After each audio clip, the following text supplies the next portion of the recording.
माझ्या प्रिय मुलांनो, माझे नामस्मरण कधीही थांबवू नका.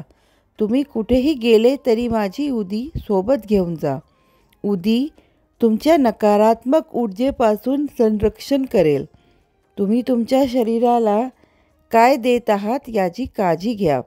फक्त सात्विक आणि स्वस्थ भोजनाचा आहार घ्या. जेव्हा तुम्हाला सुट्टी मिळेल तेव्हा साई चाळीसा वाचा. तुम्ही माझ्या रूपाचे ध्यान करा. तुम्ही स्वतःला आपल्या हितैषी लोकांपासून पाहाल. ऋतू अनुसार बदल होतात, ज्यामुळे तुमच्या जीवनशैलीतही बदल होतील.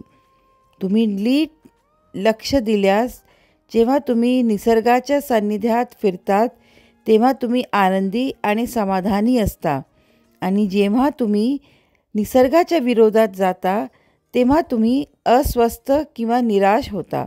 म्हणून लक्षात ठेवा की निसर्गाचा आदर करा आणि त्याच्यासोबत चालत राहा. आनंदी राहा आणि खूप हसत राहा.